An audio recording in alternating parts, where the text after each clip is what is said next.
Le donne nella scienza, ha senso oggi parlare di questo argomento? Beh, se noi guardiamo i nostri laboratori, le nostre università, ci verrebbe da dire di no, nel senso che è pieno di donne. Io insegno medicina, le mie studentesse sono forse il 60% rispetto agli studenti, poi ho un laboratorio di biologia, sono 99% donne rispetto agli uomini, ma anche quando vado a fare lezione in qualche aula di ingegneria, così comincio a vedere insomma una bella percentuale di donne, almeno a Padova ce ne sono.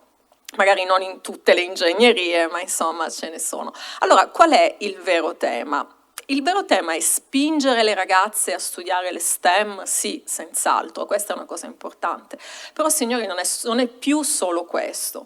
Il vero tema è come tutelare queste ragazze e accompagnarle nella loro carriera per farle diventare, per farle fiorire, per dare loro la possibilità di crescere accademicamente, crescere nella ricerca, permettere loro di diventare professoresse, rettrici, direttrici di dipartimento, responsabili di progetti europei, responsabili di progetti internazionali, oppure avere dei ruoli nelle aziende. Insomma, il vero problema è che quando noi guardiamo all'ingresso nella scienza, sono molte, almeno nel mio campo, nel mio settore, sono molte di più le donne rispetto agli uomini, ma man mano che la carriera va avanti e prosegue, ci accorgiamo che questa proporzione viene completamente rovesciata, nel senso che a un certo punto, per qualche motivo, gli uomini vengono selezionati e vincono i concorsi.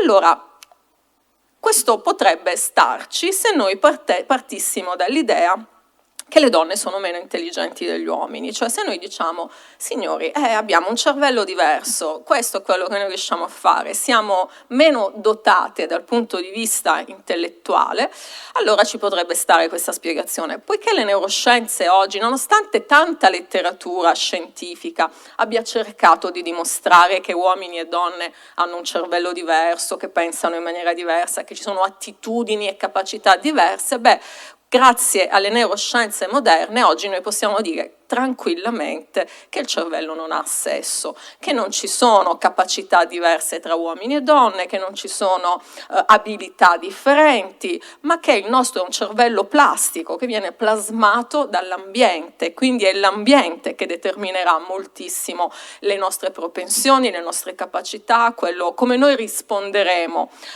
durante poi la nostra vita. Allora, se partiamo da questa idea che non c'è questa differenza, cioè che le capacità sono uguali, che insomma non c'è una ragione biologica per spiegare questo divario, dobbiamo necessariamente dire, allora c'è qualcosa che non va.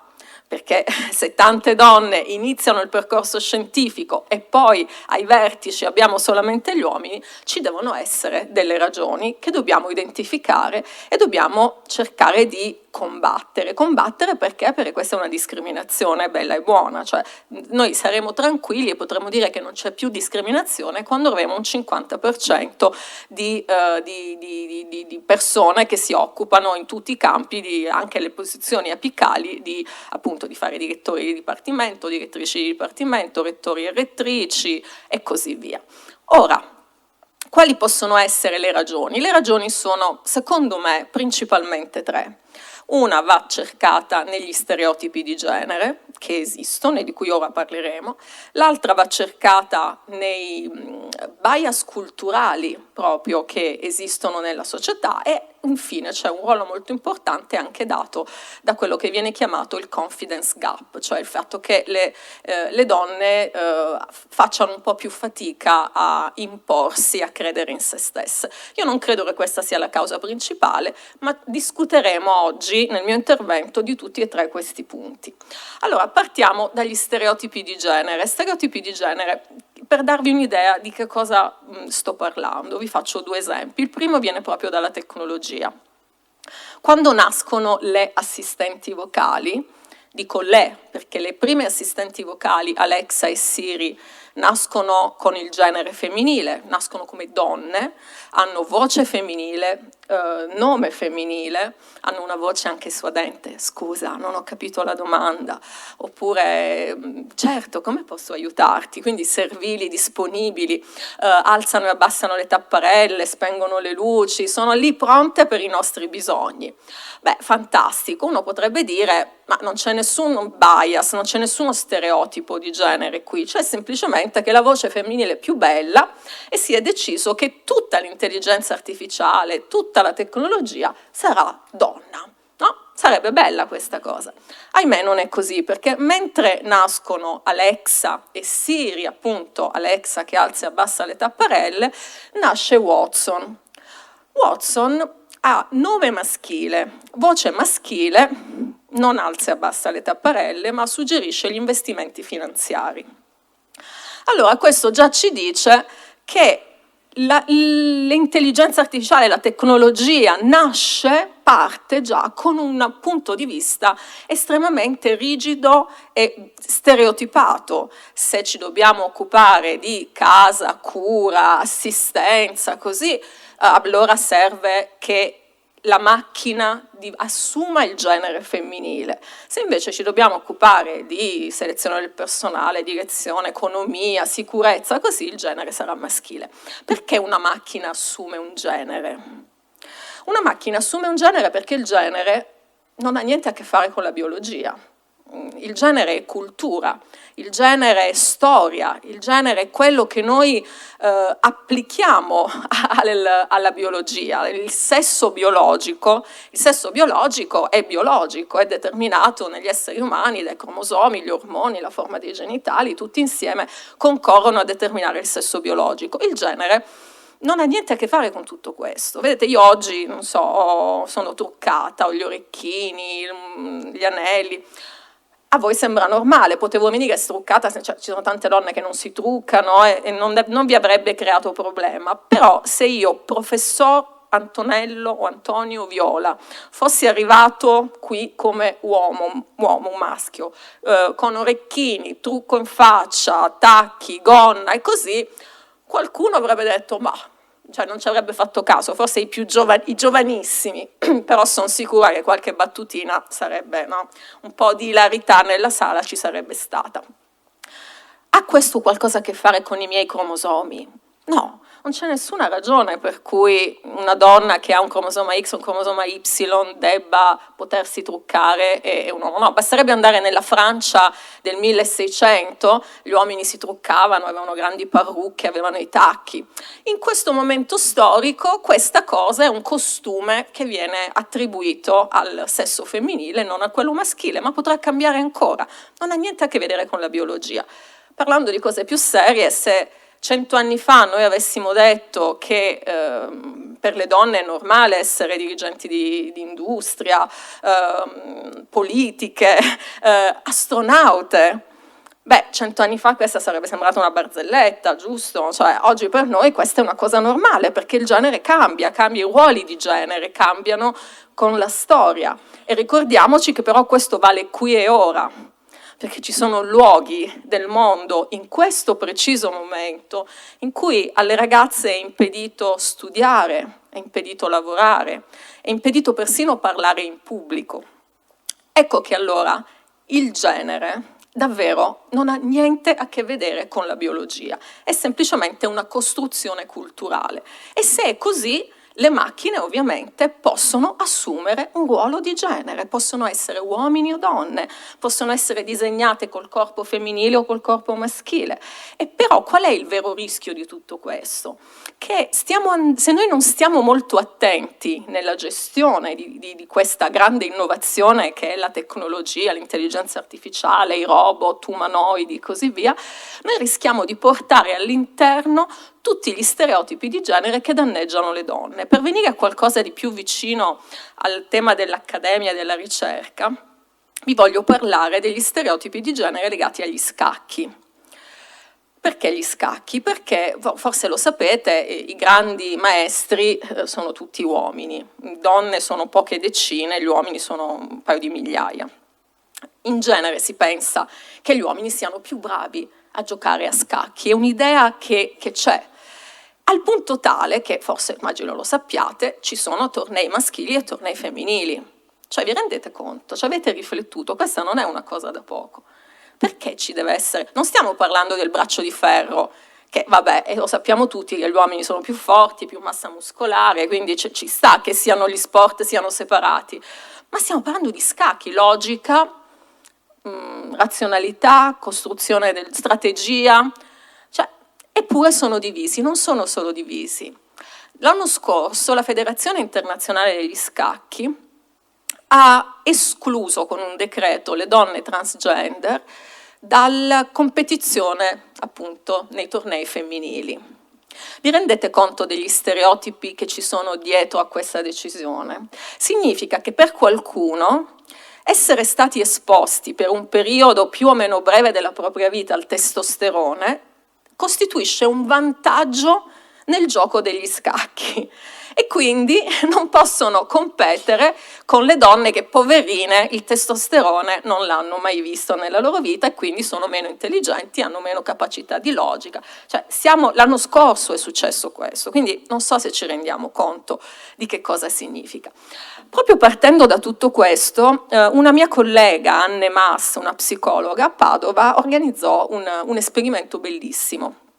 Lei scelse scacchiste e scacchisti, due gruppi, più o meno allo stesso livello di bravura, anzi allo stesso livello, e chiese loro di confrontarsi, di sfidarsi, ma non direttamente, chiese di farlo attraverso un computer, in modo che nessuno potesse conoscere il genere dell'avversario. Quello che successe fu molto interessante, nel senso che aveva scelto un gruppo omogeneo, la matematica non è un'opinione, e quindi il 50% delle vittorie erano delle donne e il 50% degli uomini. Erano bravi uguali e quindi vincevano al 50%. E fin qua tutto liscio. Questo è l'esperimento, è il controllo. Adesso inizia il vero esperimento, cioè si fa quello che viene chiamata attivazione dello stereotipo. Si dice alle donne: stai giocando con un uomo. Sapete cosa succede a questo punto? Che la proporzione 50 e 50 diventa 70-30, cioè le donne perdono, cominciano a perdere le partite. E le scienziate si accorgono che non sono gli uomini, cioè il problema non è negli uomini, gli uomini continuano a giocare esattamente nello stesso modo, non cambia nulla. Sono le donne che quando pensano di giocare con un uomo, dico pensano perché loro non lo sanno, a volte le ricercatrici dicevano dall'altra parte c'è un uomo invece c'era una donna, o il contrario, hanno fatto tutte le combinazioni possibili. Ma quando una donna pensava di giocare con un uomo, immediatamente partiva in difensiva, cambiava la sua tattica di gioco. Lo stereotipo, che anche inconsapevole, agisce dentro e ti dice non sei brava abbastanza. È un gioco in cui tu non puoi competere e quindi devi veramente, parti male, scardini completamente la tua tattica di gioco. Ora, questo esempio degli scacchi dovete riportarlo nella vita reale. Dovete riportarlo a quando, come è successo a me, si va a fare un concorso. Quando io ho fatto il concorso, tutti i miei concorsi, davanti a me c'era una commissione tutta maschile. Che cosa scatta nella mente di una donna, di una ragazza che si trova in una situazione del genere? Scatta immediatamente l'idea sono del genere sbagliato. Cioè per il posto a cui io ambisco, bisognerebbe essere uomini, perché se sono tutti uomini, i professori ordinari, i direttori di dipartimento, i rettori e così via, vuol dire che io parto già svantaggiata. Questo non è detto che noi ce lo dobbiamo dire razionalmente. Agisce comunque questo stereotipo dentro di noi.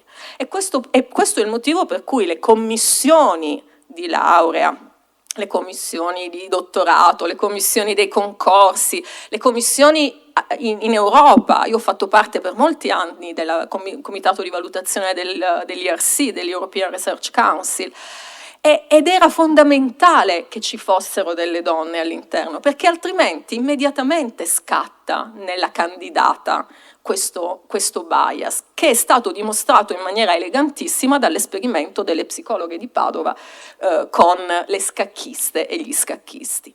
Quindi il primo punto è: noi dobbiamo identificare tutti questi stereotipi che agiscono costantemente sulle nostre ragazze, che limitano le loro potenzialità, limitano le loro ambizioni, limitano la capacità vera e propria anche di eseguire un test di matematica o appunto di giocare una partita a scacchi.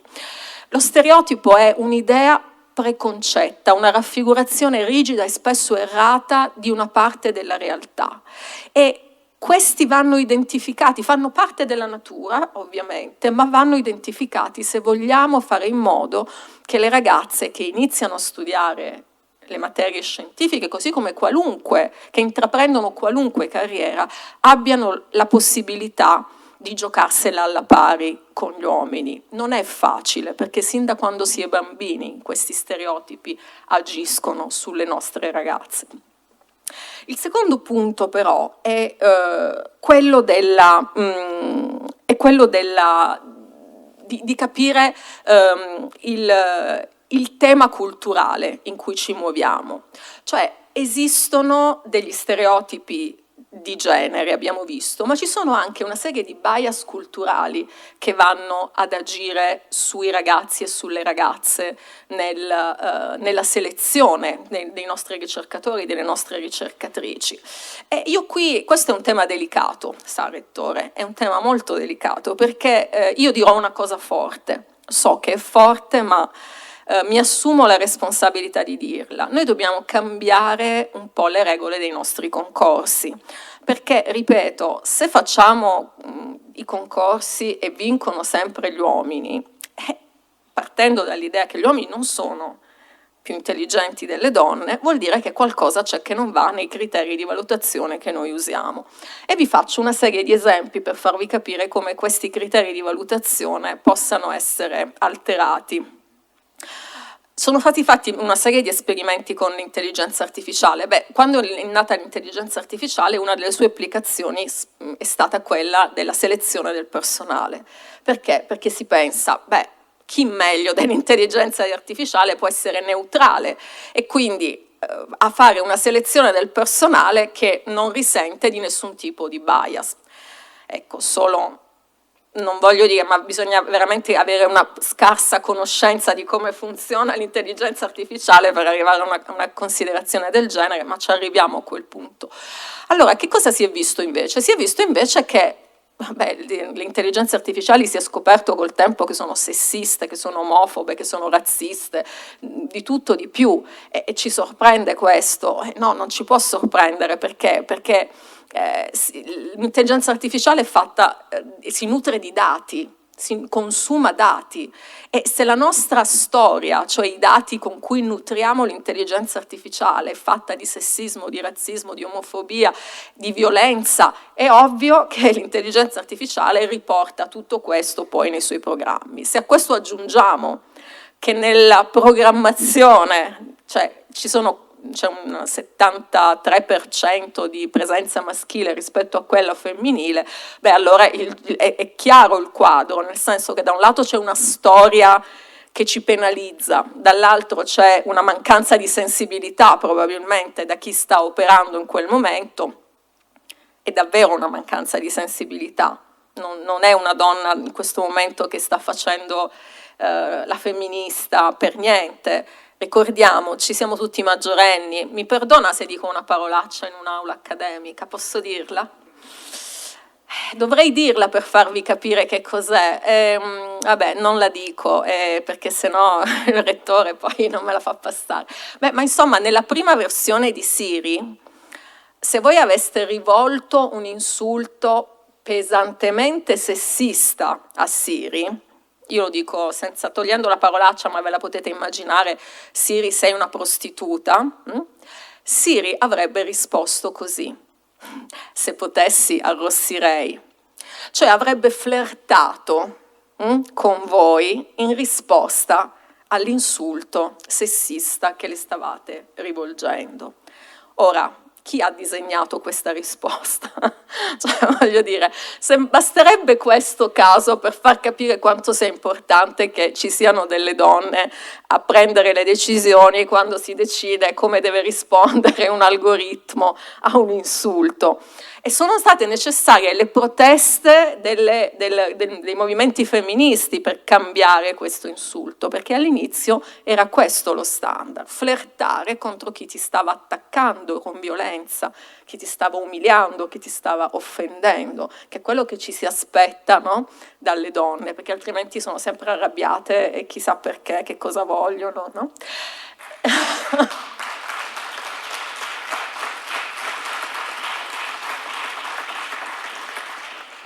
E allora però torniamo alle nostre ricercatrici. Quando mi sono trovata una volta in una commissione dell'European Research Council, eravamo 14 persone tra i membri esaminatori, di cui 12 uomini e 2 donne.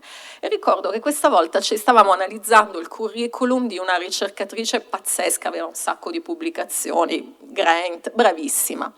E a un certo punto un membro della commissione ha cominciato a dire: sì, ma non vedete, non viaggia, non va ai congressi, non possiamo darle l'IRC perché sicuramente non è così, la sua ricerca evidentemente non è così di impatto se non la invitano ai congressi.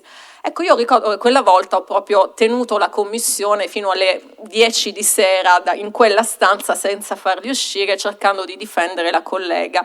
Poi giustamente ci sono riuscita, argomentando e cercando di far capire al mio collega che una donna, questi tra l'altro erano i consolidator, per cui non le donne di 50 anni, 60 anni che applicano, ma le donne che sono tipicamente tra i 38 e i 45. E io cercavo di spiegare al collega: magari non viaggia perché deve stare a casa con i figli, magari ha avuto delle maternità e non si può allontanare per questo motivo, magari non viaggia anche perché, diciamo la verità, gli uomini sono molto più invitati delle donne ai congressi, perché ora le cose man mano stanno cambiando, ma il potere, diciamo, è una specie di gruppo di amici che si autoinvita, no? E le donne spesso venivano escluse da queste cose. Poi devo dire che molto spesso le donne hanno troppe altre cose da fare per andare ai congressi e non piace molto, diciamo, è una cosa che comunque non dovrebbe essere un metodo di giudizio, perché se io pubblico molto bene e ho finanziamenti competitivi, vuol dire che la mia ricerca è buona.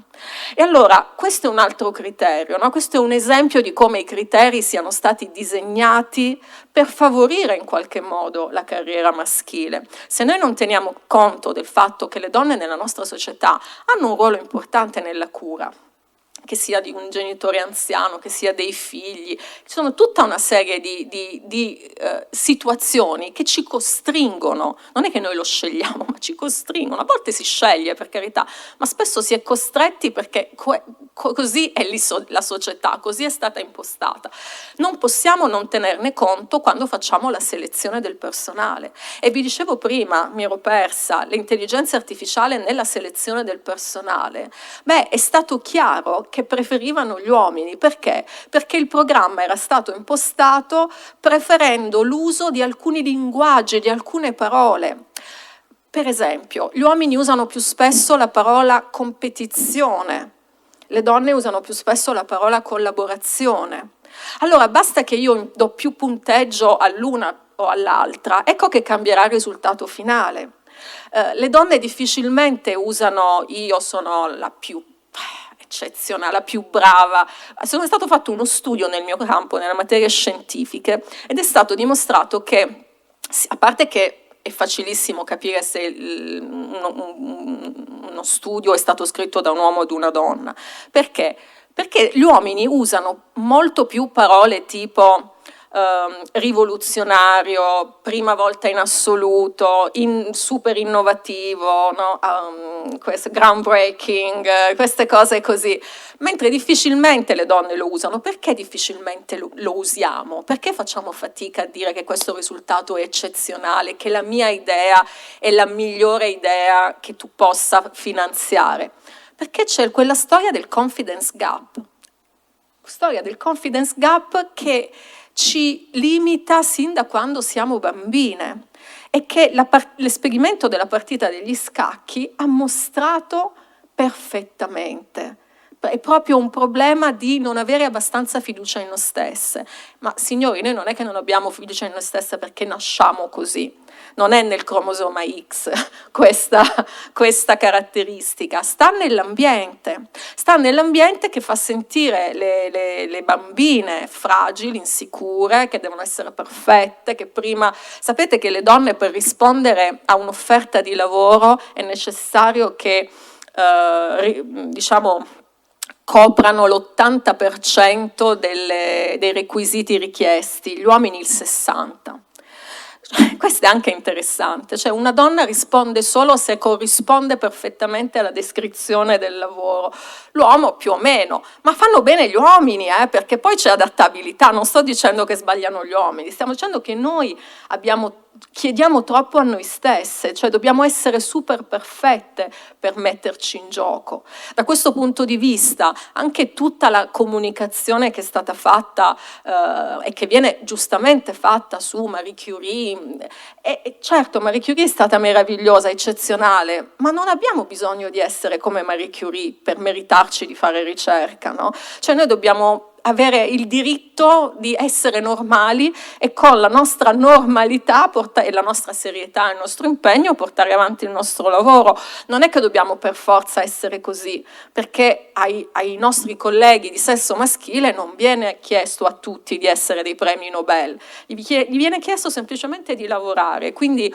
anche noi avere questi paragoni così pesanti, no, da portarci dietro non è sempre la strategia giusta per convincere le ragazze a intraprendere la nostra strada, perché naturalmente non saremo tutte Marie Curie, è un'eccezione, ma come è un'eccezione nel mondo femminile è un'eccezione nel mondo maschile. La maggior parte di noi farà bene il proprio lavoro e darà il suo piccolo contributo alla scienza. La scienza poi è fatta da tanti piccoli contributi che ogni tanto portano all'idea geniale che salta fuori.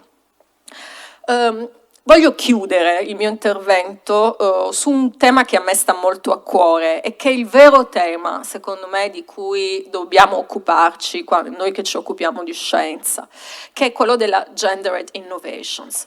Gendered Innovations è una disciplina che nasce nel 2005 a Stanford da una storica della scienza e che è diventata adesso un approccio alla ricerca in generale a livello mondiale. Che cosa dice la Gendered Innovations? Dice che noi dobbiamo sforzarci di portare nell'analisi scientifica, nell'analisi dei dati, nei disegni dei nostri esperimenti, la variabile delle differenze legate al sesso e al genere. Questo è fondamentale. Che cosa vuol dire? Faccio un esempio pratico, così ci capiamo tutti. Lo faccio nel mio campo, la medicina. La medicina è stata, fino a non molti anni fa, una medicina fatta da maschi bianchi per maschi bianchi. Fino al 1993 le donne erano escluse dagli studi clinici.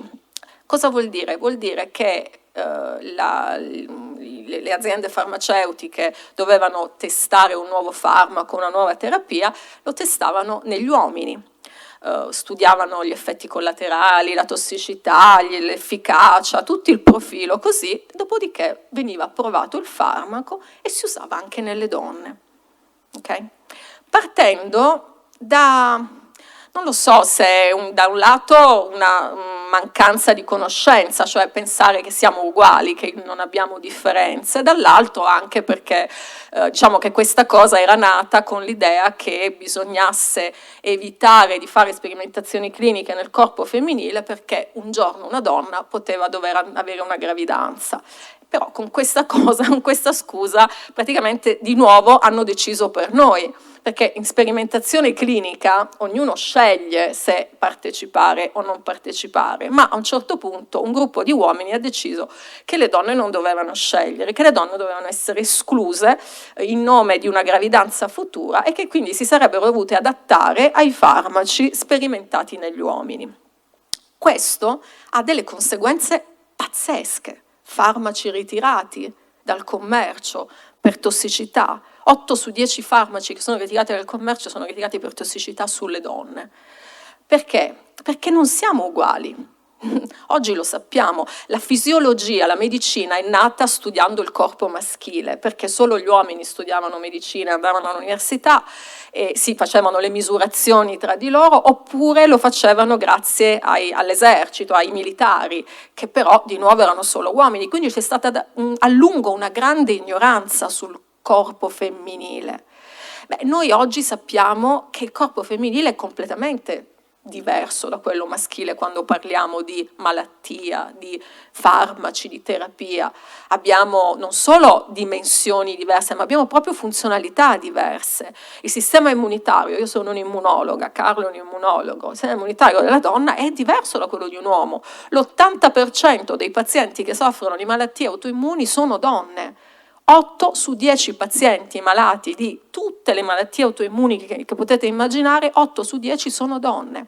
Questo chiaramente ci sta dicendo che il sistema immunitario è diverso. Le donne rispondono molto meglio alle vaccinazioni, hanno titoli anticorpali più alti, le donne sono più resistenti alle malattie infettive e infatti durante il Covid l'abbiamo visto che uno dei fattori di rischio era essere un uomo. Ma questa era una cosa che noi sappiamo da tanto tempo. Eppure, nonostante sappiamo questa cosa da tanto tempo, sappiamo della maggiore reattività del sistema immunitario, sappiamo del fatto che le donne sono più protette dalle infezioni, che hanno però più effetti collaterali anche ai vaccini. Nel mondo, tra il 70 e l'80% delle reazioni avverse ai vaccini hanno interessato le donne. Dalle più lievi a quelle più severe hanno interessato le donne. Ci sorprende? No, ma lo sapevamo anche per i vaccini di prima. Allora, che cosa vogliamo dire con questo? Nonostante tutto questo, ancora oggi, durante il Covid, è stata fatta una differenziazione sulla base del sesso, di come affrontare la terapia, la vaccinazione, il programma vaccinale. No. Non è stata fatta, ancora siamo considerati tutti uguali, ancora durante il Covid i dati che venivano prodotti non erano disaggregati sull'analisi, facendo un'analisi disaggregata per genere, uomini e donne, per vedere bene efficacia, sicurezza, complicazioni. Allora, questo porta chiaramente a un ritardo nella conoscenza, questo porta chiaramente a una cura meno efficace. L'altro tema fondamentale è quello del cuore delle donne. A lungo le malattie cardiocircolatorie sono state considerate un problema maschile. Perché? Perché effettivamente se prendiamo dei uomini e donne giovani, maschi e femmine giovani, il rischio cardiovascolare è più alto negli uomini, nei maschi giovani. Ma quando andiamo dopo la menopausa, questo cambia completamente e oggi in Italia muoiono più donne di malattie cardiocircolatorie che uomini. Eppure, non solo i farmaci sono stati studiati tipicamente sugli uomini, perché pensate, le donne sono entrate in sperimentazione clinica nel 1994, quindi la maggior parte dei farmaci che usiamo all'epoca non è stata sperimentata sulle donne. Ma non solo questo, il fatto che le donne abbiano un cuore diverso rispetto agli uomini e che quindi i problemi cardiocircolatori si manifestino in maniera diversa, fa sì che ancora oggi le donne non siano curate nel modo giusto. Quando io chiedo ai miei studenti, io insegno al terzo anno di medicina a Padova, quando chiedo ai miei studenti qual è il sintomo, quali sono i sintomi di un infarto, loro mi rispondono un fortissimo dolore al petto, tipo una morsa, una specie di senso di costrizione che si irradia al braccio, può salire. E io rispondo, ok, perfetto. E nelle donne? E loro mi guardano e mi dicono, prof, è uguale, e il cuore quello è. E invece no. E invece nelle donne l'infarto, 2 su 3 donne che hanno un infarto, manifestano un infarto senza dolore. che non è accompagnato da questo fortissimo dolore che invece è tipico dell'infarto maschile. Manifestano un infarto, per esempio, con un affanno anche al riposo, oppure con una sensazione di ansia improvvisa e inspiegabile, una stanchezza, oppure sintomi gastrointestinali. C'è la professoressa Baggio, che è stata la prima donna in Italia ad avere una cattedra di medicina di genere a Padova, che racconta di sue pazienti che stavano avendo un infarto e sono finite chi in psichiatria, chi in gastroenterologia. Ancora oggi ci sono dati pubblicati sul New England Journal of Medicine, che le donne che vanno in un pronto soccorso ricevono una diagnosi più tardi rispetto agli uomini. Perché? Perché la medicina, il corpo femminile, i sintomi delle donne, il modo in cui la malattia si manifesta nelle donne è ancora poco studiato e poco noto. Ora, mettendo insieme tutto questo, che cosa possiamo dire? Possiamo dire che noi abbiamo bisogno delle gendered innovations, questo riguarda la medicina, cioè il valore di portare la visione di genere, le differenze di genere, di sesso nella tecnologia e nella ricerca. Nella medicina spero di avervi convinto che è chiaro, dobbiamo curare il 50% della popolazione mondiale, non dico al meglio, ma almeno così come curiamo l'altro 50%, no? Almeno questo, portare una parità di diagnosi, prevenzione, accesso alle cure. Ma così come è chiaro e importante questo messaggio nella medicina, è altrettanto importante nella tecnologia, per le ragioni che vi dicevo prima, e nella scienza in generale. Se noi non cominciamo a capire che la complessità del mondo in cui stiamo vivendo, che ha grandissime potenzialità, grandissime, mi rivolgo ai più giovani, non so se vi rendete conto, avete un mondo terribile sotto alcuni punti di vista, ma sotto altri incredibile, cioè la possibilità di viaggiare nello spazio, l'intelligenza artificiale, se usata bene, è uno strumento incredibile. Curiamo malattie che pensavamo incurabili, possiamo modificare il DNA, abbiamo capito come modificare il DNA e curare malattie che erano una condanna a morte, che non c'era niente da fare. Stiamo sconfiggendo il cancro, non abbiamo ancora vinto, ma i risultati sono sempre più incredibilmente positivi. Insomma, ci sono una serie di cose, di buone notizie, ma tutta questa complessità, che mettete da una parte le buone notizie, dall'altra lo stato di salute del pianeta, le guerre, insomma c'è veramente un mondo complesso. Questa complessità non può essere gestita ancora solamente dal punto di vista maschile, come è stato finora. La complessità necessita più approcci, necessita un approccio non monocorde, un approccio sinfonico.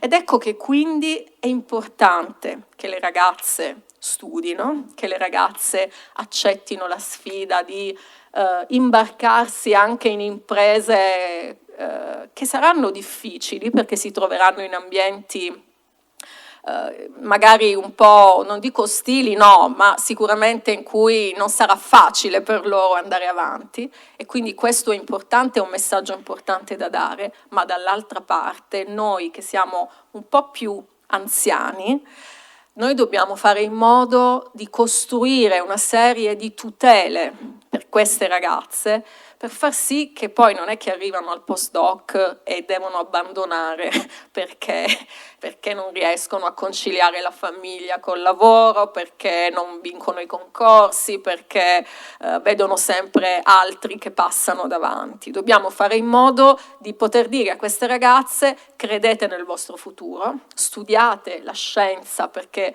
la scienza è la risposta che dobbiamo che servirà per rispondere a tantissime delle domande così difficili e complesse del nostro futuro, perché serve il punto di vista femminile per tutte le ragioni che abbiamo detto, e dobbiamo però anche dire loro: se ve la giocherete bene avrete tutte le carte in regola e tutte le possibilità per arrivare ovunque voi vogliate.